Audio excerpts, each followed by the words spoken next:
Permasalahan kemacetan di Bali, salah satu upaya yang dapat dilakukan adalah mengoptimalkan keberadaan angkutan massal atau angkutan umum.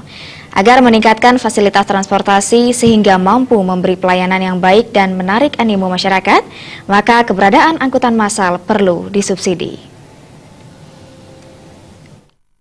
Bidang Transportasi Cokorda Putra Wirasutama mengatakan permasalahan transportasi dan kemacetan yang kian parah di Bali saat ini memerlukan penanganan yang serius.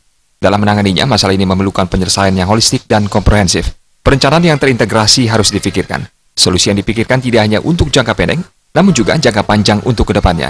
Menurut dosen Fakultas Teknik Unmas ini, hal yang penting untuk diperhatikan adalah keberadaan angkutan massal atau angkutan umum yang kini sangat kurang diminati masyarakat.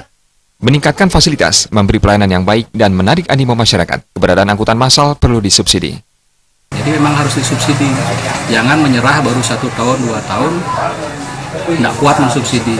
Ya, karena pada saat kita mau menggerakkan angkutan massal itu artinya angkutan massalnya harus dibuat senyaman mungkin supaya orang mau beralih. Itu di satu sisi. Di sisi yang lain kendaraan pribadi harus dibuat setidak nyaman mungkin supaya orang mau beralih ke kendaraan umum. Setidak nyaman mungkin itu bukan berarti mobilnya rusak atau AC-nya rusak atau apa. Bukan, dari sisi kebijakan, misalnya pajaknya ditingkatkan, pajak kendaraan bermotornya ditingkatkan, kemudian orang mencari SIM harus melalui tes-tes yang ketat.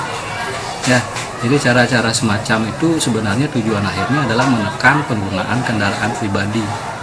Nah, di satu sisi, di sisi lain diperbaiki angkutan massalnya. Sehingga orang mau nanti beralih, karena dia merasa akan berat nanti pakai kendaraan pribadi, dia akan beralih ke kendaraan umum. Akademisi asal Ubud ini menambahkan, upaya mengatasi permasalahan transportasi juga memerlukan sinergitas antara setiap pemerintahan di kabupaten kota dan pemerintah provinsi. Perencanaan-perencanaan seperti pembuatan jalan shortcut dan jalan tol harus direncanakan dengan matang dan tidak menjadi sebatas wacana. Gargita Bali TV.